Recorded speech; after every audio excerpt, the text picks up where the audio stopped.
Salut tout le monde et bienvenue dans un nouveau Point Lecture. Aujourd'hui dans ce Point Lecture, je vais vous parler de 4 romans, dont 2 romans de fantasy, un roman jeunesse et un roman contemporain. Je vais les intercaler. Je vais faire fantasy, autre, histoire que on se mélange pas les pinceaux dans les histoires parce que les 2 livres de fantasy que j'ai lus ce sont des romans de fantasy young adulte. Et malheureusement, je trouve que quand tu essaies de recentrer plutôt tes idées par rapport à ces romans, je trouve qu'en fait, ça se ressemble pas mal et que tu peux peut-être un petit peu te mélanger. En tout cas, moi, c'est ce qui m'arrive, surtout que je les ai lus l'un derrière l'autre. Du coup, je vais intercaler, c'est ce que je fais aussi maintenant dans mes lectures, parce que malgré le fait que ce soit le mois de la fantasy, j'essaye d'intercaler d'autres romans de façon à pas tout me mélanger. Bref, tout ça pour vous dire que j'ai 4 romans à vous présenter. Oui, juste pour ça. Donc on va commencer tout de suite. Le premier roman dont je vais vous parler, il s'agit de Iscari, de Kristen Ciccarelli, aux éditions Gallimard Jeunesse. C'est un roman que vous avez dû voir pas mal circuler, je sais que vous êtes nombreux aussi à l'avoir lu ou à le programmer pour le mois de la fantasy. C'est une sortie qui était hyper attendue, donc je sais que beaucoup l'ont lu. C'est un roman que j'ai plutôt bien aimé, plutôt vraiment très bien aimé même.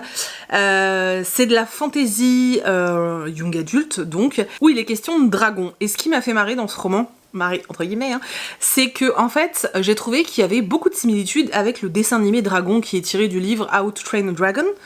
Putain, j'ai un accent les gars. Et le fait de me retrouver un peu là-dedans, j'ai vraiment beaucoup apprécié parce que j'adore les dessins animés Dragon, donc forcément j'ai été contente de retrouver quelques petits trucs qui y ressemblaient fortement. Dans ce roman, on va suivre une jeune fille qui s'appelle Asha, qui est tueuse de dragons. Alors elle est devenue l'Iscari, donc la tueuse de dragons, suite à une petite bêtise qu'elle a fait quand elle était enfant. En fait, on est dans un univers où les dragons sont attirés par les histoires. Ils aiment qu'on leur conte des histoires, particulièrement les histoires anciennes, et c'est ce qui les appelle en fait et qui les attire quoi. Et c'est quelque chose qui du coup est devenu interdit, on n'a pas le droit de raconter des histoires anciennes pour justement éviter de faire venir les dragons. Quand elle était enfant, Asha avait noué une relation assez particulière avec un dragon, et elle a raconté un de ses contes interdits, ce qui a fait venir le premier dragon, ce qu'on appelle le premier dragon. Et ce premier dragon va la brûler en partie, elle va être complètement cramée, la pauvre gamine, et va surtout s'attaquer à Firgard, donc le royaume dans lequel elle vit, et tuer une grosse partie de la population. Suite à ça, Asha va être forcément haïe par tout le monde, parce que tout le monde pense que c'est de sa faute. Elle va être vraiment dans une situation assez compliquée. Ce qui va la sauver, c'est que c'est la fille du roi, que le roi va s'engager à la donner comme épouse à un homme qui est, je crois, général ou quelque chose comme ça. Homme qui a perdu ses parents et sa famille pendant ce désastre. Et en gros, le roi dit ok, je vous donnerai ma fille quand elle sera en âge de se marier. En contrepartie, on la garde vivante et elle devient l'Iscari, donc la tueuse de dragons. Du coup, Asha sait que son destin c'est de tuer des dragons, de tuer tous les dragons. Son but ultime c'est ça, elle part en chasse, elle doit attirer les dragons sans raconter de contes puisque c'est interdit, les tuer jusqu'à ce qu'il n'y en ait plus. Donc voilà, c'est son taf, c'est son job. On la surnomme Iscari suite à, justement, c'est lié à une croyance ancienne, je vous laisse découvrir laquelle. Donc voilà, sauf que Asha ne veut pas épouser cet homme parce que cet homme est cruel, il est vraiment abject, c'est vraiment un gars horrible, vraiment horrible. Et elle va passer un espèce de deal avec son père. En gros, son père va lui dire, voilà, si tu arrives avant la date prévue du mariage à tuer le premier dragon, donc celui qui a dévasté le royaume il y a de cela plusieurs années, tu seras considéré comme acquitté de ta dette et tu n'auras pas à épouser cet homme. Du coup, Asha va avoir comme seule idée en tête, c'est de tuer ce premier dragon, de façon en fait à être libérée de son devoir d'épouser cet homme qu'elle déteste. À côté de ça, on est dans un univers où il y a 2 peuples, le peuple vainqueur et le peuple perdant, et le peuple perdant est réduit à l'esclavage, mais complètement, c'est vraiment, ce sont des objets, des choses, tout le monde s'en fout d'eux, on les traite clairement comme des merdes, et forcément on est aussi à une période où il va y avoir un petit côté de rébellion. Ouais, il va y avoir un petit côté de rébellion. Asha va être touchée par ça parce que sa cousine, qui est son amie la plus proche, est une bâtarde, c'est-à-dire qu'en fait elle est le fruit de l'amour entre une femme du royaume de Firgard et un esclave. Du coup elle est considérée comme une bâtarde, on la garde parce que voilà, mais elle est quand même à 2 doigts de se faire zigouiller un peu tout le temps, quoi. Donc Asha essaye quand même de protéger sa cousine sans pourtant partir du principe que l'esclavage n'est pas normal. Donc on a aussi tout ce débat autour de la place, la position, l'esclavage, etc. Donc on a un espèce de débat là-dessus, une rébellion, on a tout ce qui va être contes et légendes anciennes qui est super sympa, je trouve ça vraiment génial. D'ailleurs on a des petits passages où Asha nous raconte certaines légendes, enfin c'est pas à nous qu'elle les raconte, mais bon, on fait comme si, hein. Et puis on a la place du dragon. Alors ce que j'ai beaucoup aimé, c'est qu'on va avoir tout au long de l'histoire, en fait, on va nous expliquer finalement ce qui s'est réellement passé, pour que les hommes et les dragons deviennent vraiment ennemis finalement, pourquoi ils se détestent aujourd'hui, est-ce que les dragons sont réellement des êtres dépourvus d'âme et sont là que pour tuer et brûler, ou est-ce qu'il y a quelque chose d'autre derrière? C'était vraiment super intéressant, j'ai beaucoup aimé, j'ai trouvé ça vraiment chouette. J'ai beaucoup aimé le personnage de Asha qui évolue tout au long du roman, je trouve, en fait. Vraiment, t'as l'impression, tu la vois évoluer sur différentes étapes, je peux pas trop vous dire quoi, mais il y a différents paliers et à chaque fois elle évolue, elle se remet en question, elle se pose des questions et c'est vraiment chouette. Elle réalise beaucoup de choses au fur et à mesure du roman. Il y a un petit truc qui, moi, m'a chafouiné, mais vous allez m'entendre dire ça sur tout le long de la vidéo, puisque c'est la 2e fois que je la tourne, donc je sais d'avance que je vais encore vous le dire. La romance. Non, enfin, pour moi, il n'y avait pas besoin de romance dans cette histoire, et ça m'a saoulée. J'avais pas envie de ça, et c'est le défaut, je trouve, dans les romans de fantasy young adult. C'est le gros défaut, outre le fait que ça manque souvent, entre guillemets, d'originalité ou de renouveau. J'ai l'impression souvent que c'est toujours le même schéma et on s'y retrouve quand même si les mythologies sont différentes. Je trouve quand même que ça se ressemble, hein, clairement. Mais surtout, on a à chaque fois une romance. Mais pourquoi? Enfin, en fantasy adulte, on n'a pas ça. Et on est très bien sans. Hein. Et je trouve ça dommage de nous foutre à chaque fois une romance, à croire que finalement, pour que les protagonistes aient envie de s'aider ou de se sauver, il faut qu'ils soient amoureux. Bah ouais, mais non, en fait, dans la vie, t'es pas que ceux dont t'es amoureux. Tu peux aimer des gens sans éprouver un truc d'amour amoureux, tu vois. Enfin, je sais pas, c'est un peu désolant, je trouve. Et ça m'a un peu agacée. Sincèrement, ça m'a un petit peu agacée. Ça n'enlève en rien, en fait, que ce soit un super roman. J'ai adoré tout ce qu'il y a autour des dragons. Je trouve ça toujours génial. Et je vous dis, j'ai retrouvé ce petit côté que tu as dans Dragon. Alors, pas tout, bien sûr, mais il y a 2-3 petits trucs que j'ai trouvé vraiment chouettes et que j'ai aimé retrouver. Et voilà, et je lirai la suite avec grand plaisir. On va maintenant passer à une petite lumière pour la nuit de Lisa Thompson aux éditions Pocket Jeunesse. Il me semble qu'au moment du book haul, je vous avais dit que ce roman, j'avais très envie de le lire du fait de l'autrice en fait, parce que j'avais beaucoup aimé son précédent roman qui est, je ne me souviens jamais, Matthew Corbin n'a peur de rien. J'aime beaucoup sa façon de traiter des sujets assez importants, assez graves aussi, tout en les traitant de façon assez naïve, sans que ce soit le côté, quand je dis naïf, c'est pas péjoratif du tout, hein. C'est vraiment naïf dans le sens adapté, adéquat à des enfants en fait, et je trouve ça vraiment cool. Là dans cette histoire on va suivre un petit garçon qui a une dizaine d'années qui s'appelle Nate. Nate va être embarqué par sa maman en fait un jour ou une nuit il me semble. Ils vont quitter le domicile familial où ils vivaient tous les deux avec le nouveau conjoint de sa maman puisque son papa n'était plus là. Et en fait, ils vont fuir tout simplement et aller se réfugier dans une espèce de maison complètement délabrée. Nate n'a absolument pas envie d'être là, il passe son temps à dire à sa mère qu'il veut partir, qu'il veut pas dormir ici, qu'il préfère aller chez ses grands-parents. La mère lui dit non, on n'a pas le choix, il faut qu'on se cache, on reste là. Forcément, nous, en tant qu'adultes, on sait que si elle fuit, c'est qu'il se passe quelque chose de très grave au sein de son foyer. On ne sait pas quoi. On va l'apprendre au fur et à mesure de l'histoire, mais au début, on ne sait pas ce qui se passe. Et donc voilà, ils vont s'installer là, c'est un peu une maison, genre un peu la maison du gardien d'un château en fait si vous voulez. Il y a un parc et au fond de ce parc il y a un énorme manoir qui a l'air d'être inhabité d'ailleurs. Donc voilà, ils arrivent tous les deux dans cet endroit, ils y passent une première nuit. Et le lendemain, la maman de Nate laisse Nate dans la maison, lui dit écoute ne bouge pas, je vais faire des courses. Le seul problème c'est que sa mère ne revient pas. Donc Nate au début attend patiemment et puis au bout d'un moment il va commencer à mener sa petite vie.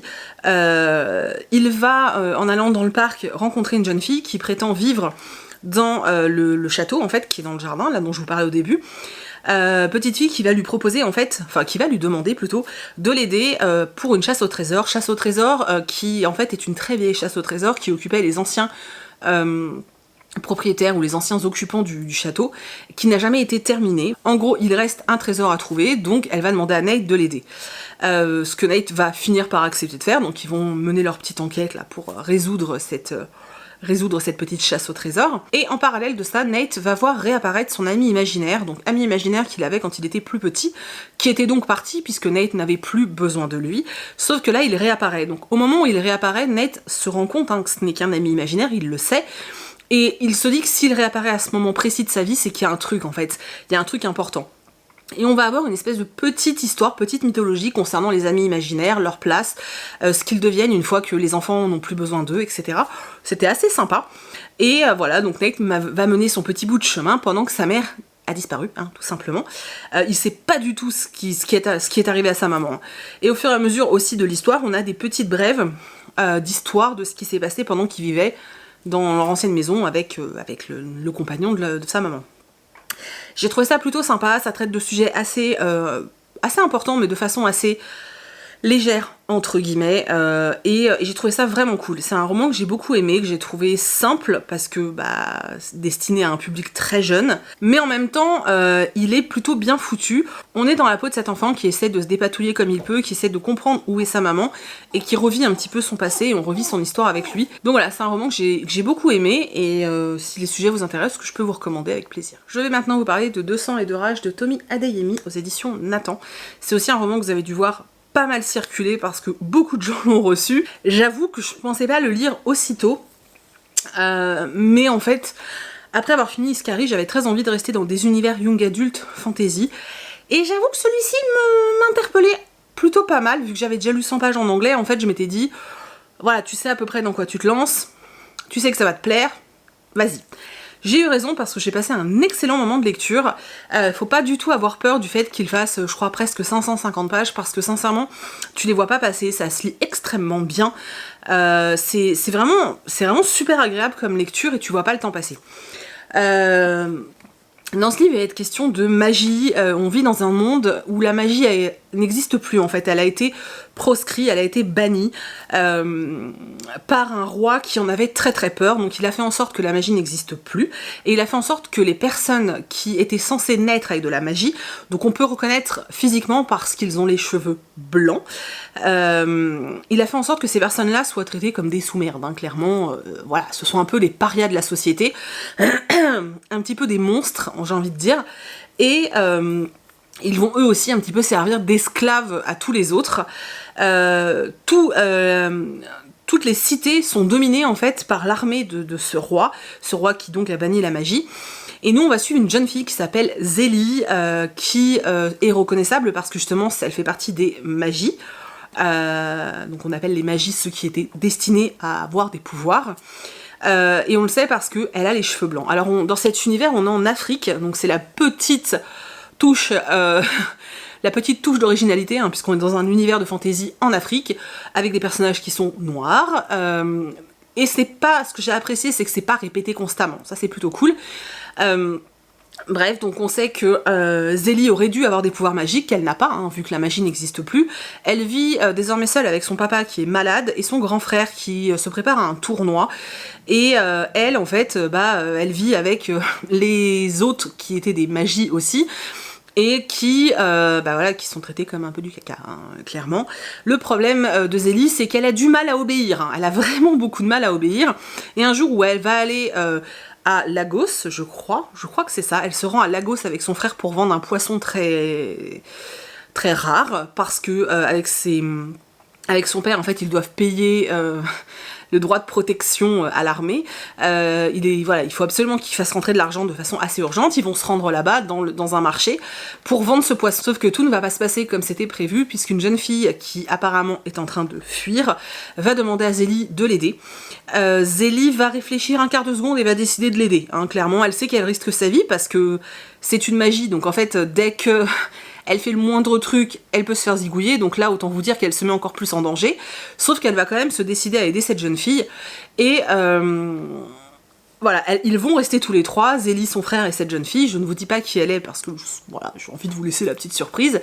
Il faut juste savoir que cette jeune fille s'est échappée, qu'elle a un rôle très important, qu'elle est quelqu'un de très important, qu'elle s'est échappée avec un document très très spécial, un artefact, qui permet aux personnes qui auraient dû avoir de la magie, quand elles touchent cet artefact, ils retrouvent un certain pouvoir qui va pas forcément être permanent, puisque pour réveiller et redonner la magie à tous, on a besoin de 3 artefacts, et d'un truc assez particulier autour de ces artefacts. Du coup, grâce à cette jeune fille, Zélie va découvrir que, effectivement, elle a des pouvoirs, qu'elle peut permettre à tout son peuple, à tous ceux qui auraient dû avoir des pouvoirs, de retrouver ses pouvoirs. Donc ils vont se lancer tous les 3 dans cette quête. Forcément, le roi, ses soldats et compagnie vont pas laisser les choses se passer comme ça. Ils vont se lancer à la poursuite du petit groupe, et on va être dans cette course folle où les 3 protagonistes veulent aller à un endroit assez particulier pour rendre la magie, et le roi et ses gardes qui veulent les attraper. Au milieu de ça, il va y avoir une rencontre amoureuse qui m'a clairement gonflée, encore une fois, parce que, encore une fois, young adulte, on te met une romance, voilà. En plus, j'ai trouvé que ça desservait, pour ma part, j'ai trouvé que ça desservait complètement le roman, parce que ce personnage qui arrive et qui devient, qui intègre l'histoire d'amour, avait déjà une place très importante dans l'histoire, et on n'avait pas besoin de rajouter ce rôle d'amoureux, en fait. Pour moi, ça n'avait aucun intérêt. Et surtout, je trouve que à chaque fois que Zélie est en contact avec ce personnage, elle est stupide. C'est-à-dire qu'en fait, c'est un personnage qui est fort, qui, oui, alors, elle prend des décisions parfois inconsidérées et se met un peu dans des situations très compliquées, mais elle le fait toujours avec... elle a toujours, entre guillemets, une bonne raison. Elle le fait par gentillesse, ou elle le fait parce qu'elle veut résoudre des choses. Elle est un peu maladroite, soit, mais elle est loin d'être cruche, et à chaque fois qu'elle se retrouve avec ce gars, je trouve qu'on l'a fait passer pour une truffe, en fait, et ça m'énerve, et voilà, et ça m'a pas plu, voilà. Voilà, sinon, le reste était plutôt sympa, j'ai vraiment beaucoup aimé, j'ai vu que pas mal sur Bookstagram avaient eu des coups de cœur pour ce roman. Je ne l'ai pas vu passer sur YouTube, à part sur la chaîne de Louise, mais je n'ai pas encore eu le temps de regarder sa vidéo, donc j'ai pas encore vu ce qu'elle en a dit. C'est vrai que je l'ai pas encore beaucoup vu. Par contre, oui, sur Bookstagram, j'ai vu que c'était un énorme coup de cœur pour tout le monde. Alors en toute honnêteté, pour moi, c'est pas du tout un coup de cœur. Pour plusieurs raisons. Déjà parce que clairement ça manque totalement d'originalité, faut être honnête. C'est un super univers, j'ai passé un super moment, c'est très bien écrit, en tout cas très bien traduit. C'est sympa, c'est rythmé, t'es bien dans l'histoire, etc. Mais faut être honnête, il y a rien d'exceptionnel, quoi. C'est un peu comme tous les romans de fantasy young adulte. Voilà, il n'y a rien d'extraordinaire. Pour moi, il n'y a rien d'extraordinaire. La seule grosse différence, c'est que ça se passe en Afrique, soit. Mais j'ai pas trouvé que c'était complètement dingue et novateur, donc voilà. Et puis, en plus, il y a encore cette foutue romance. Voilà, je pense que j'ai besoin d'un petit peu plus. Je crois que je l'ai déjà dit, ou c'était dans la vidéo, la première version que j'ai tournée, je ne sais plus. Bref, mais voilà, je pense qu'on n'a pas besoin de romance dans un roman de fantasy pour rendre les personnages intéressants et liés. Les ados, en tout cas le public qui est censé être visé par le young adulte, donc entre guillemets le public plus jeune que moi en tout cas, du coup les ados peuvent très bien suivre une histoire même s'il n'y a pas de romance. C'est... Voilà, il faut sortir un petit peu de ce schéma, je trouve ça vraiment dommage en fait. Bref, mais sinon c'est quand même une excellente lecture, j'attends avec impatience le tome 2. Je suis contente de l'avoir lu en français parce que effectivement l'immersion est bien plus simple, hein, il n'y a pas photo. Mais c'est vrai que c'est un chouette roman, et voilà, n'ayez pas peur des 550 pages parce que ça se bouffe tout seul. Et moi j'ai passé un super moment. Du coup maintenant on va passer au roman contemporain, donc un roman que j'ai lu ce week-end. Il s'agit du dernier roman de Anne-Gaëlle Huon, chez Albin Michel, donc Même les méchants rêvent d'amour. Ça faisait pratiquement 1 an que je voulais découvrir cette autrice. L'année dernière j'avais pas acheté son roman, mais j'avais été fortement tentée. Et puis, bah voilà, j'ai eu la chance de recevoir celui-ci, donc je me suis dit que c'était le moment de découvrir sa plume. En plus, ça parle de personnes âgées. Vous savez que j'aime énormément les livres intergénérationnels qui font intervenir des octogénaires, ou des personnes âgées en tout cas, et leur famille, donc soit leurs enfants, soit leurs petits-enfants. C'est vraiment des relations que j'aime énormément. Et parce qu'en général, c'est toujours très tendre et toujours très drôle. Et là, ça n'a pas manqué. On est dans de la tendresse pure dans ce roman. On va suivre 2 petites mamies, 2 octogénaires, donc Janine et Lucienne. Pour la petite anecdote, mes 2 grand-mères s'appellent Janine et Lucienne, donc t'imagines bien que ce roman m'a fortement perturbée, hein. Voilà, il y avait mes 2 grand-mères dedans, qu'est-ce que tu veux que je te dise, moi. Elles se connaissent depuis toujours, depuis qu'elles sont enfants. Janine est un tout petit peu plus âgée, elle avait pris sous son aile Lucienne, qui était un peu une enfant rejetée, et voilà, donc Janine l'avait pris sous son aile. Donc là on les retrouve, elles ont 80 ans, elles vivent en Provence. Et suite à une chute, Janine va se retrouver dans une maison, dans une maison de retraite hospitalisée, enfin oui, en hospitalisation en fait. Et quand sa petite fille Julia va apprendre ça, elle va décider de rejoindre sa grand-mère qu'elle aime profondément, parce que voilà, c'est quelqu'un qui a toujours eu des liens très très forts, donc elle part rejoindre sa grand-mère en Provence. Et quand elle va arriver dans la maison de sa grand-mère, elle va découvrir un carnet dans lequel sa grand-mère tenait des notes en fait, parce que, chose que Julia ignorait, sa grand-mère est atteinte de démence sénile, donc elle est en train de perdre la tête, hein, clairement. Et du coup, quand sa grand-mère a appris le diagnostic, elle s'est mise à écrire dans un carnet donc ses souvenirs, son histoire passée, des petites anecdotes, des listes, les listes des choses qu'elle veut pas oublier, la liste des choses qui la font sourire, la liste des choses qui l'énervent, tout ce genre de choses. Et quand Julia va tomber sur ce carnet, elle va redécouvrir sa grand-mère, puisqu'elle va découvrir qu'en fait sa grand-mère, que le grand amour de la vie de sa grand-mère n'était pas Baptiste, le papy de Julia, mais un jeune homme qui s'appelait Jean. Et elle va vouloir en fait mener cette enquête, savoir qui était ce jeune homme, ce qui s'est passé. Donc forcément elle va interroger Lucienne, qui va faire que de lui mentir sans arrêt. À côté de ça, on va les suivre également dans la maison de retraite avec les autres petits vieux qui sont là, dont deux papys qui m'ont fait mourir de rire, parce qu'en fait comme ils perdent la boule, à chaque fois qu'ils se retrouvent, ils pensent que c'est la première fois qu'ils se revoient et ils débordent de joie. Il y avait plein de petits trucs comme ça, une mamie qui tricote et elle était hyper touchante et ce qui se passe avec elle était vraiment touchant. Tout ce qui était autour de cette maison de retraite, de Janine, de Lucienne, j'ai adoré, c'était frais, c'était tendre, c'était doux, c'était agréable, la relation de Julia avec sa grand-mère, la relation de Félix avec Janine. Donc Félix, c'est comme un auxiliaire de vie en fait, qui s'occupe de Janine. Qui est complètement exubérant et qui s'occupe d'elle et qui rentre dans son jeu, et c'était touchant à souhait, vraiment c'était super bien.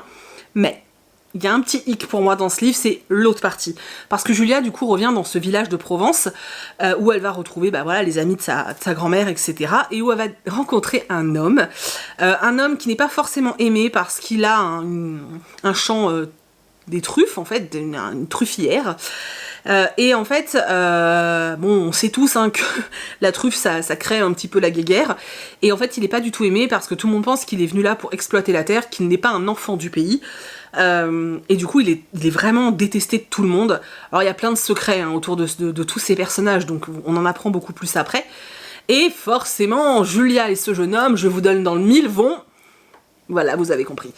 Et j'ai pas trouvé ça crédible du tout, j'ai pas aimé leur histoire. C'est genre, en 2 chapitres, on tomberait de dingue amoureux, on peut plus se quitter, on pourrait mourir l'un pour l'autre. Voilà, non. Moi ça m'a pas plu, ça m'a pas convaincu, pour moi ça n'avait rien à faire dans le roman. J'étais très bien avec mes petits vieux et Julia, et puis voilà, c'est tout. Donc voilà, vous l'aurez compris, toute la partie qui concerne Janine, son histoire, qui était vraiment très très touchante, hein, parce que c'est couvert de secrets, et c'était vraiment touchant, vraiment c'était touchant. Et ça c'était super, cette partie du roman est géniale, j'ai adoré, et l'autre partie, moi j'ai vraiment pas aimé. Du coup ça me fait une lecture sympa, parce que les deux parties s'équilibrent en vrai, mais voilà, j'ai hâte de découvrir l'autre roman de l'autrice pour voir si, si déjà il n'y a pas cette romance, ça ira beaucoup mieux. Mais voilà, si vous avez envie d'une petite lecture mignonne, choupie, etc., n'hésitez pas, c'est vraiment chouette. Après, peut-être, étant donné qu'il coûte quand même 20 balles, peut-être, si vous connaissez pas l'autrice, tentez avec son livre de poche, celui qui est sorti en poche en tout cas, voilà. Moi je sais que l'autrice sera à Saint-Maur-en-Poche au mois de juin, donc j'irai la voir avec grand plaisir, je lui prendrai son premier roman, donc en poche, et puis voilà, je pourrai échanger avec elle autour de ce livre, ça va être super cool, je suis très contente, et puis voilà. Donc voilà, c'en est tout de ce point lecture, j'espère vraiment qu'il vous a plu, j'espère que vous avez découvert des titres, ou tout de moins s'il y a des titres dont je vous ai parlé qui étaient dans votre page, je vous ai peut-être donné envie de les sortir, j'espère vraiment en tout cas. N'hésitez pas à me dire si vous en avez lu certains, si certains vous font envie, voilà, n'hésitez pas à échanger avec moi, s'il y en a que vous avez lu, que vous avez aimé ou pas, dites-moi pourquoi, sans spoiler hein, pour les autres, parce que quand ils lisent les commentaires, j'aimerais pas qu'ils se fassent spoiler, ce serait embêtant. Et puis voilà, il est temps de vous parler du concours de la semaine, puisque comme je vous l'ai déjà dit, c'est le mois de la fantaisie, et du coup pour cette occasion, j'essaye de vous faire gagner quelque chose tous les lundis dans le point lecture. Donc cette semaine, c'est Scrineo qui se joint à moi pour vous faire gagner un roman. Donc il s'agit de Mère morte d'Aurélie Wallenstein. Vous savez que j'aime énormément cette autrice, depuis que j'ai lu Le Dieu Oiseau, je suis littéralement folle amoureuse de sa plume et de son esprit, tu vois. et du coup là, je leur ai demandé s'il était possible de vous faire gagner Mère Morte, qui est un roman dont je vous ai parlé il n'y a pas très longtemps, qui est un roman de fantasy qui parle d'écologie, qui parle de la mer, qui parle de vraiment beaucoup de choses et que j'ai beaucoup aimé. J'espère que la personne qui le découvrira prendra autant de plaisir que moi à sa lecture. Donc comme d'habitude, je vous mets dans la barre d'infos le lien du Google Form à remplir pour participer au concours. Ça sera ouvert une semaine, donc d'aujourd'hui jusqu'à dimanche minuit. Je vérifie les dates de participation, donc n'essayez pas de participer après la date, ça ne sert à rien. Donc voilà, je vous souhaite bonne chance à tous pour ce concours.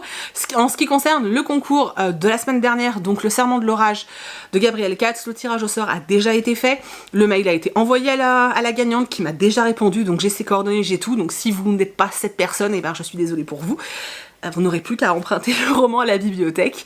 En tout cas, voilà, c'est tout. On se retrouve de toute façon, je pense, dans la semaine pour une autre vidéo, si j'ai pas de problème encore d'enregistrement, parce que quand c'est pas la carte mémoire, c'est le micro. Voilà. Je sais plus, je me perds. En tout cas, j'espère que vous avez passé un bon moment en ma compagnie, que c'était cool. Je vous fais plein d'énormes bisous, et je vous dis à bientôt dans une prochaine vidéo. Bye.